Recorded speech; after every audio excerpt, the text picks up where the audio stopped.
한때 정말 깊은 위기를 겪었지만 지금은 뭐랄까 놀라운 반전을 만들어내고 있는 기업이 있죠. 바로 데브시스터즈입니다. 오늘은 이 데브시스터즈가 어떻게 그 위기에서 벗어나서 성공적인 턴어라운드를 이뤄냈는지 그 비밀을 하나씩 파헤쳐 보려고 합니다. 자, 데브시스터즈의 투자 스토리를 제대로 이해하려면요, 이 5가지 포인트를 꼭 짚어봐야 합니다. 먼저 회사의 극적인 반전 드라마에서부터 시작해서요, 주력 게임은 어떻게 부활했는지, 그리고 정말 아무도 예상 못했던 신사업의 성공, 또 IP 기업으로의 변신과 미래 청사진까지 저와 함께 쭉 따라가 보시죠. 모든 이야기에는 시작이 있잖아요. 데브시스터즈의 지금을 이해하려면 불과 몇 년 전에 겪었던 그 뼈아픈 위기에서부터 이야기를 시작해야 합니다. 이 타임라인을 보시면 데브시스터즈의 지난 몇 년이 정말 롤러코스터 같았다는 게 한눈에 보입니다. 쿠키런이랑 쿠키런 킹덤으로 2번이나 크게 성공했지만 그 이후에 좀 무리한 투자를 하면서 심각한 재무위기에 빠졌었죠. 결국 2024년에 경영진 교체라는 아주 큰 결단을 내리게 됩니다. 그리고 바로 이 결단이 2025년 지금의 강력한 실적 개선과 성공적인 턴어라운드를 이끈 결정적인 계기가 된 거죠. 새로운 경영진은요, 회사 목표부터 싹 바꿨습니다. 2024년 목표가 그냥 흑자 전환, 그러니까 생존에 맞춰져 있었다면 2025년에는 의미 있고 지속 가능한 이익, 그리고 주요 IP 기업으로의 전환을 내세웠거든요.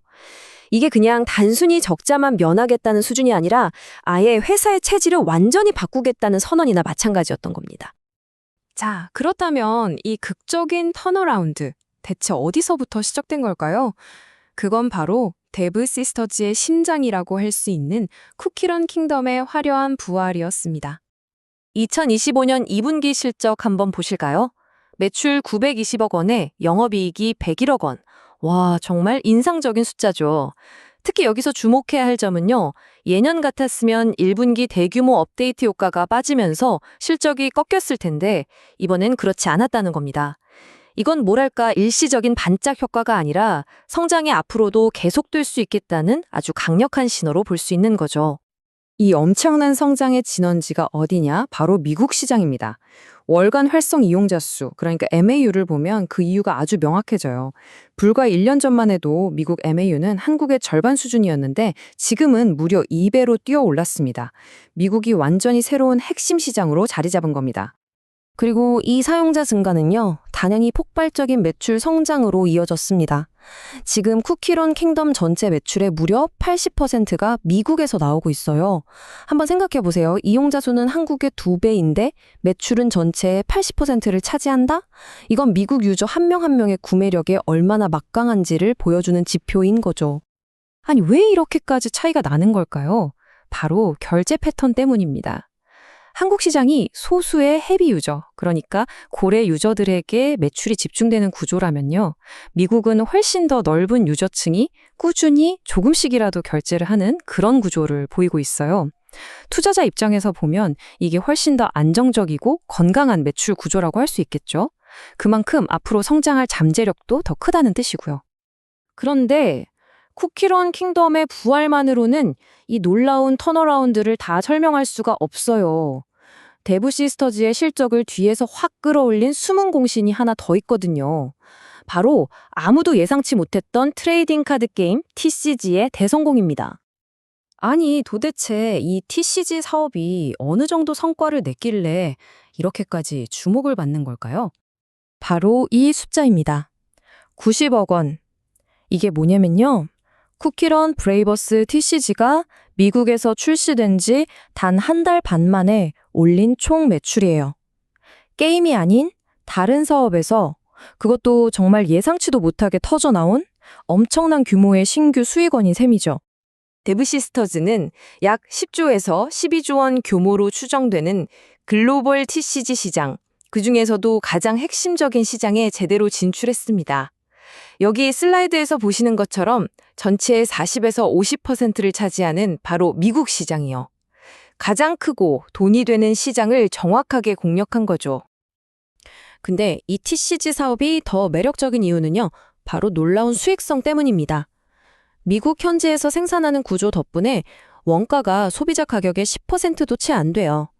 이건 모바일 게임과 비슷하거나 어쩌면 더 높은 이익률을 기대할 수 있다는 뜻이거든요. 그야말로 남는 장사인 셈이죠.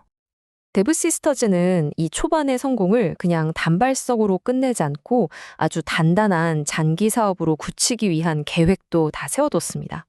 당장 오는 10월에 새로운 부스터팩을 출시해서 열기를 이어가고요. 2026년에는 월드 챔피언스컵까지 개최하면서 TCG를 지속적인 캐시카우로 만들겠다는 전략입니다. 자, 이제 데브 시스터즈가 그리는 더 큰 그림을 한번 살펴볼까요? 이들은 단순히 게임 잘 만드는 회사를 넘어서 쿠키런이라는 이 IP를 중심으로 한 종합 컨텐츠 기업으로의 도약을 준비하고 있습니다. 이런 체질 개선은 마케팅 전략에서 가장 먼저 드러나는데요. 과거에 BTS 콜라보처럼 돈을 많이 쓰는 브랜드 마케팅에서 이제는 벗어나서 철저하게 데이터에 기반한 효율적인 유저 획득, 즉 UA 마케팅으로 방향을 완전히 틀었습니다. 바로 이 효율적인 마케팅 전환이 미국 시장 성공의 핵심 열쇠였던 거죠. IP 사업 전략도 훨씬 영리해졌습니다. 먼저 TCG를 모든 IP 사업의 출발점으로 삼고 엔터 업계 전문가를 영입해서 팬덤을 키우고요.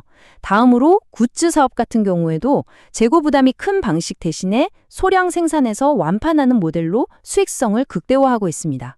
여기에 과거보다 훨씬 유리한 조건으로 진행하는 대형 IP 콜라보도 2건이나 준비 중이라고 하네요. 이 말이 데브 시스터즈의 미래 전략을 딱 한마디로 요약해 줍니다. 그러니까 TCG는 단순한 카드 게임이 아니라 앞으로 나올 애니메이션, 굿즈, 또 다른 게임들까지 하나로 묶는 쿠키런 유니버스의 허브, 즉 중심축 역할을 하게 될 거라는 거죠. 자, 마지막으로 데브 시스터즈의 미래를 한번 살펴보겠습니다. 앞으로 어떤 신작들이 준비되어 있고 또 실적은 어떤 흐름을 보일 것으로 예상될까요? 현재의 성공에 안주하지 않고 꾸준히 다음 성장 동력을 준비하고 있습니다. 올해 12월에 오븐 스매시 출시를 시작으로 장기적으로는 오픈월드 게임까지 여러 신작들이 대기 중이고요. 2026년부터 매년 최소 하나의 신작을 내놓겠다는 목표는 앞으로 쿠키런 킹덤 하나에만 의존하지 않고 꾸준한 성장 동력을 계속 만들어가겠다는 의미로 해석할 수 있습니다.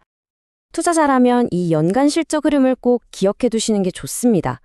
보통 대규모 업데이트가 있는 상반기 실적이 강하게 나왔다가 업데이트가 좀 적은 3분기에는 잠시 숨을 고르고 연말 성수기인 4분기에 다시 급등하는 흐름을 보이거든요. 즉 3분기의 실적이 잠시 주춤하더라도 4분기에는 올해 최고의 실적을 다시 한번 기대해 볼 수 있다는 뜻입니다. 킹덤의 부활과 TCG라는 새로운 날개. 이렇게 두 개의 강력한 엔진을 장착한 데브 시스터즈의 변신은 과연 어디까지일까요?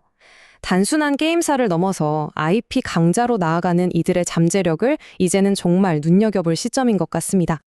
본 분석은 종목 추천을 위한 것이 아닙니다. 투자 판단을 위한 근거 자료로 적합하지 않을 수 있습니다. 투자 판단은 본인 책임하에 이루어져야 합니다.